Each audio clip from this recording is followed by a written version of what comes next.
Yo, what's going on, guys? Zed here, back once again with a brand new video, and today we'll be doing a $2,000 GTX 1080 gaming build that will be able to do 1440p at max settings, 60 FPS and better. You will also be able to game at 4K in certain games and 1080p at absolutely no problem.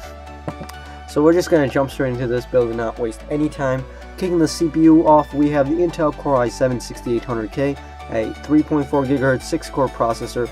It cost a little bit over $400 and around $500 if you buy it off eBay or Amazon, though I would recommend going locally just because you can get way better deals, as Micro Center actually has this for only $400.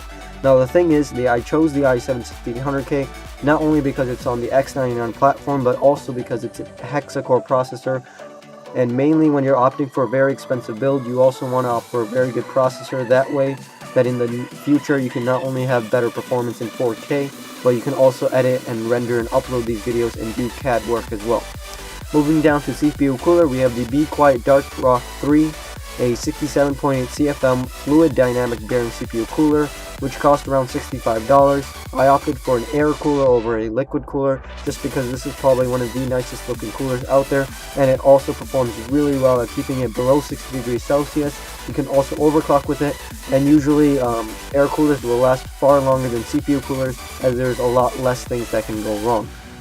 Moving down to the motherboard, we have the ASROCK X99 Extreme 4 ATX LJ2011-3 motherboard on the X99 platform, featuring 8 total RAM slots up to 3000 MHz RAM, DDR4 at max supporting of 120 gigs. It does support RAID, and it does have crossfire support with 3-way SLI, although since this is a GTX 1080 build, we'll only be able to do up to 2-way SLI, as basically that's what NVIDIA recommends. You can only have 10 SATA 6 gigabits per second. You have also gigabit Ethernet with USB 3 on board.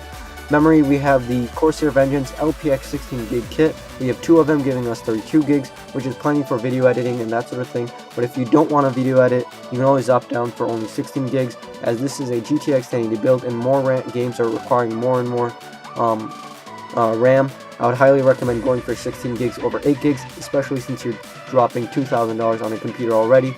There's really no point in getting 8 gigs in the first place. So moving down to the storage, we have the PNY SC1311 480GB 2.5-inch SSD for around $130. The reason why I opted for PNY is just because they're a lot cheaper and they're also very reliable, and 480 gigs is plenty of storage for all your games and all of your applications without worrying about getting it filled up.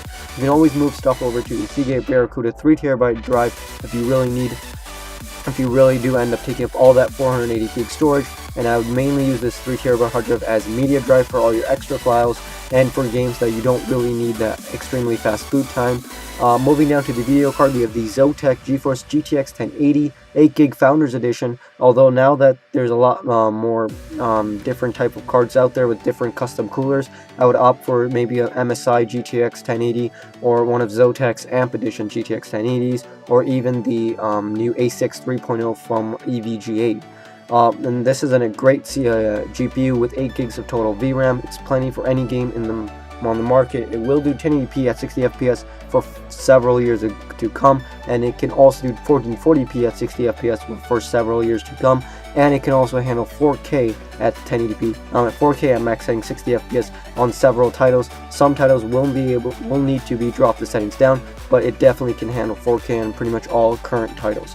Moving down to the case, we have the CORSAIR 750D, a full ATX tower for around $150. It supports water cooling, it has plenty of drive bays, plenty of ways to hide away your cables, and it's a massive case, so you can opt for like 2-way SLI. You can put in a liquid cooler if you want to, and there's plenty of expansion in this case.